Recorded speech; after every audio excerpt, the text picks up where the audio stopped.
Hi friends, and welcome back to my channel. Today I'm going to be talking to you all about my absolute favorite paint colors when it comes to watercolors. As you know, I'm an avid watercolorist, and I get asked all the time what my favorite colors are. So what are the colors that I use the most frequently in my work? So today I'm going to be taking you through my favorite blues, the most beautiful reds that I use all the time, and hopefully that can help inspire you and maybe help you build your own color palette. So let's dive in. For this video, I'll be using this set of swatch cards that I have created. These are basically just pieces of paper that I cut out and painted with 100% of that pigment, or straight from the tube, so to speak. So these will help give you an idea of exactly what that color looks like that I'm recommending straight out of the tube. I like to keep my paints in these little cubbies, and if you haven't seen it yet, I'll link another video that I made just about my watercolor supplies. But let's jump into our yellows first. I tend to love really orangey yellows, so this Winsor & Newton Cadmium Yellow Pale is my absolute favorite.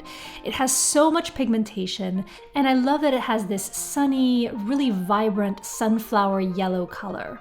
My next favorite yellow is Winsor Yellow Deep, also from Winsor & Newton, and this one also is just gorgeous. It has like an orangey kind of color to it, and it's very versatile, so I prefer using something like this to a true orange because I think it gives me more flexibility in being able to mix more variations from it.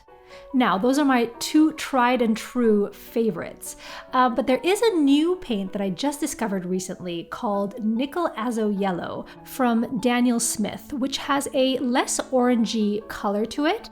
I would refer to it more as a gold, so a newly minted gold coin, which is absolutely beautiful.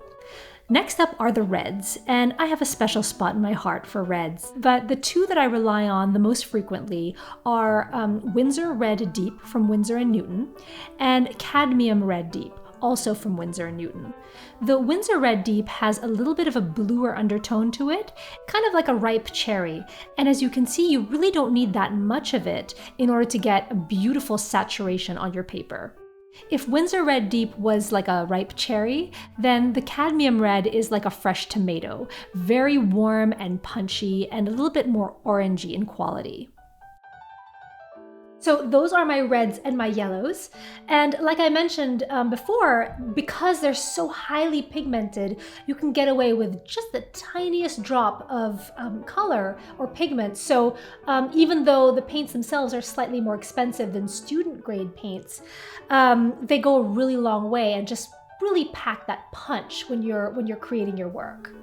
Next up, we have the blues, and for blue, I'm very particular about these colors, and there are three that I reach for all the time.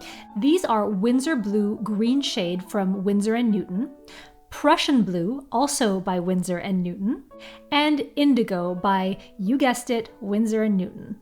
Let's start with Indigo first because I can't tell you how much of this paint I use on a regular basis.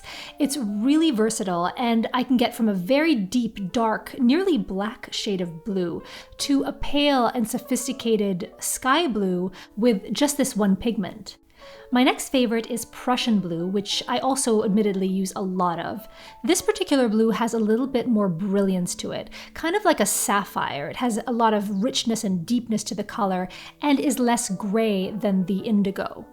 And last but not least, if I want a very punchy and more electric blue, I'll typically reach for my Winsor Blue Green Shade, which has a really nice balance between a high saturation and not looking too fake. Now, next up we have our greens, and there are two greens that I rely on all the time. One of them is a fan fave, and the other one a little bit more off the beaten path. The first one is Permanent Sap Green, and this one is perfect for mixing colors for foliage, leaves, trees, things like that. And in general, when I'm doing anything involving nature, I'll reach for Permanent Sap Green first because it's really blendable and buildable, which is a quality I look for in all of my paints. The next one is something that most of you have probably not heard about, and that is Cascade Green from Daniel Smith. I am so obsessed with this color at the moment. It kind of reminds me of moss you might discover on the rocks of a brook somewhere, or the reflections in a pool of water in a forest. So as you can tell, my imagination runs completely free with this one, and it's a color I've grown to love and I look forward to using every time. So these are my favorite blues and greens. And like I mentioned before, these are definitely the ones that I reach for all the time when I'm creating my work, and I find that they have a beautiful balance between pigmentation, but also not being too electric and having a nice depth and richness to the colors. Before we jump on to the next color, please don't forget to hit the subscribe button. It really helps me with being able to create more content and more videos for you guys on this channel. Next up are maybe not the most exciting colors, but definitely the most essential, the browns and neutrals. And for these, there are two that I reach for all the time, which are sepia and burnt umber. The sepia I use nearly as much as indigo, and it has a very nice neutral quality to it. So it's not too orangey or browny. What I mean is that if you use it correctly, it won't make your painting look muddy or brown. You can actually mix it with more saturated colors to create more muted jewel tone versions of them. The next one is burnt umber, which has a toasted caramel-like quality to it, which is really nice for warming up your paintings. This one actually reminds me of the old masters like Rembrandt and Leonardo da Vinci, and sure, you could use it on its own, but I think the magic here really happens when you mix it with other colors, and that's primarily what I do with both of these browns.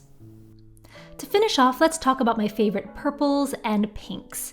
And so I don't use these colors quite as much as the rest, but when I need to pull a pink or a purple, I know exactly where to go. And first, that's Winsor Violet by Winsor & Newton. And this has some really nice saturation. It's like a royal purple, and what I love about it is how buildable it is. So you can get really light or build it up to be like a very deep eggplant color.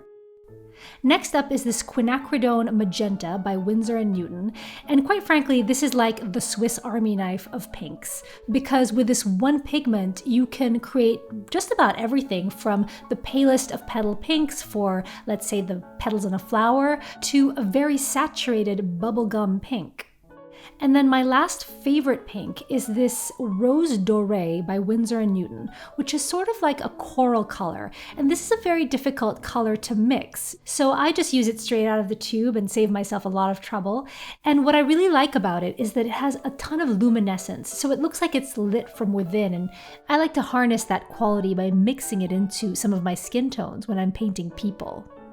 And I actually don't use any black paint, so as you've probably seen in this video by now, I don't own or use any black paint when I'm doing watercolors. I will typically mix my blacks from burnt umber and indigo, or burnt umber and the Prussian blue that I also mentioned earlier in this video. I find that the richer blacks that you get from mixing different colors together is a lot more interesting and alive than painting with a black straight out of the tube. So I hope you enjoyed this video and it gave you some ideas for how to build a palette of your own. Thank you so much for watching, and I'll see you next time.